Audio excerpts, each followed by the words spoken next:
वो मैं ये कह रहा था कि अगर आपने हमारा चैनल अभी तक सब्सक्राइब नहीं करा तो अब भी कर दो, नहीं तो बड़ा पछताओगे, बड़ा पछताओगे। Presented by Ant Kumar Gupta।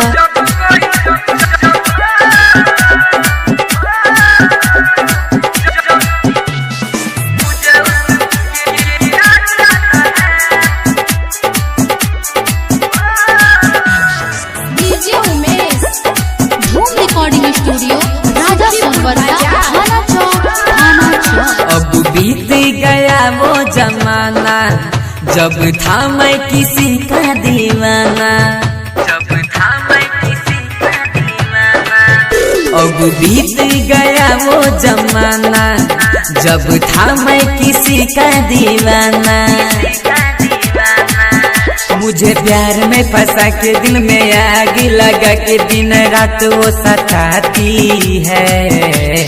जब कोई प्यार का गीत गाता है मुझे उस पगली की याद आता है। जब कोई प्यार का गीत गाता है मुझे उस पगली की याद आता है।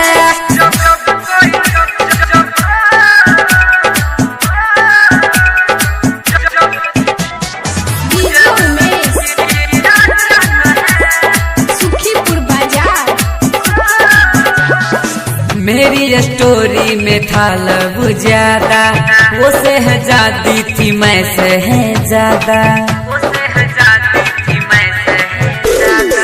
मेरी स्टोरी में था लब ज्यादा, वो शहजादी थी मैं शहजादा। दिल पे तीर चला के वो पगली भूल गया मेरा प्यार वाला वादा। पहले किया मजबूर फिर दिल किया चूर, दिन रात वो रुलाती है। जब कोई प्यार का गीत गाता है मुझे उस पगली की याद आता है। जब कोई प्यार का गीत गाता है मुझे उस पगली की याद आता है।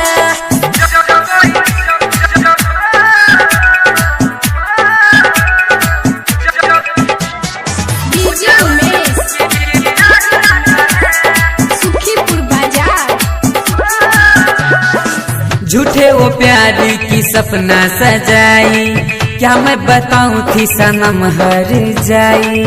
अरे बंटी भैया सुनिए ना हो, ये ना हो। झूठे वो प्यार की सपना सजाई, क्या मैं बताऊं थी सनम हर जाई। मुझसे प्यार की नाता वो तोड़ के दूसरे नाम की मेहंदी रचाई। सुनो राइटर मनीष राम राहुल नीतीश बात सूरज बताता है।